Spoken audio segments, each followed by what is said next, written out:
Blessings. So it's time for a little bit of show and tell, but this is a bit different because it pertains to things that are found in the bin that is used when people bring their change to change the world.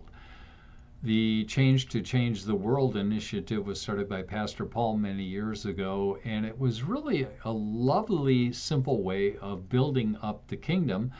And we give jars to individuals with a Word Today sticker on it, and then they just throw their extra change in the jar, and as time it accumulates, they bring it in, and on I think it's the last weekend of the month that we collect the change to change the world. And to date, I believe over $17,000 has gone to serve the Lord direct, no administrative cost, direct in order to broadcast the word today.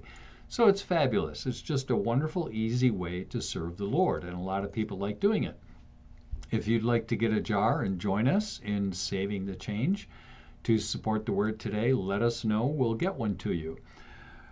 In the bin that everyone's change is thrown into at the end of the month, there can be some very interesting things when we take it to the bank in order to run it to collect the coins or to count the coins. For instance, every once in a while, something completely unrelated to money, coins, shows up. And in this particular case, it's this tiny key that probably was to some child's little lock or hope chest or whatever you want to call it, their little treasure chest, and they're probably going to miss their key and might not be able to get their treasure chest open. So every once in a while something like that comes up. But what do you do with it? Well, we're not going to make an announcement every time there's a little trinket that comes. Once in a while, money that is unrelated to the American economy comes. So this time we got a couple of euros that came in, and they're not useful to us. This next one is a nice token, but it's not money. It is a Christmas coin. One of these, let's keep Christ in Christmas, or Jesus is the reason for the season.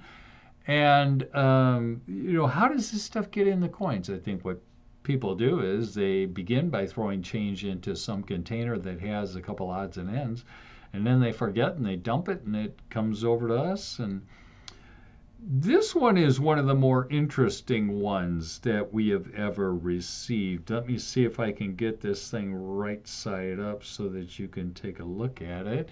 This looks like a valuable coin. I don't know, I'm getting a little too close there for it to focus. I'm really good at this. So this is looking like it's a old coin, and did a little research. Brings back memories of Pastor Paul, who was a coin collector. So he taught me some things about looking at coins and trying to assess their value, but there's certain ones that are beyond my skill level. I had to go on the internet and check this out, and from what I was able to ascertain on the internet, my definitely unprofessional opinion is that this is, now I know what it's supposed to be, because I found the exact image on the internet. It is supposed to be a Spanish pieces of 8. You've heard of pieces of 8. It is technically called a cast cob type 8 real. And it was supposed to have been made from silver, and there were various cob coins were just kind of quickly garbage made. They weren't trying to be really refined. They were just stamping them out or forming them quickly for barter or exchange.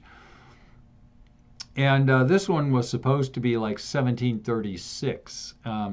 As I look at the coin, I see some slight scratches. It appears as though a bright, shiny silver underneath it. Is it a real silver coin? I don't know.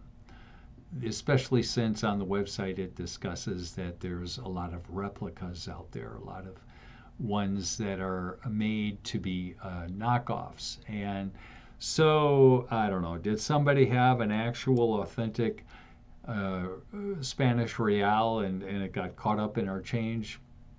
I don't know.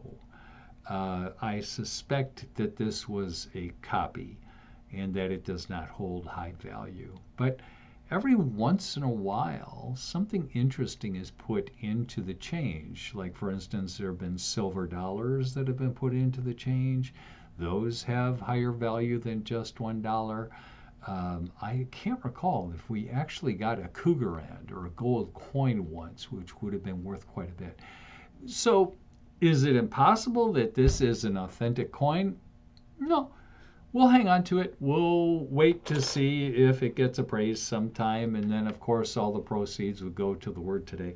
Unless somebody comes to us and says, oh, my coin! And we can return it to its owner. So it's all interesting. Sometimes there's various little things that take place in the background when we get together to do the Lord's work. And we have to just smile and enjoy and see all the things that are going on as we try to bring change to change the world.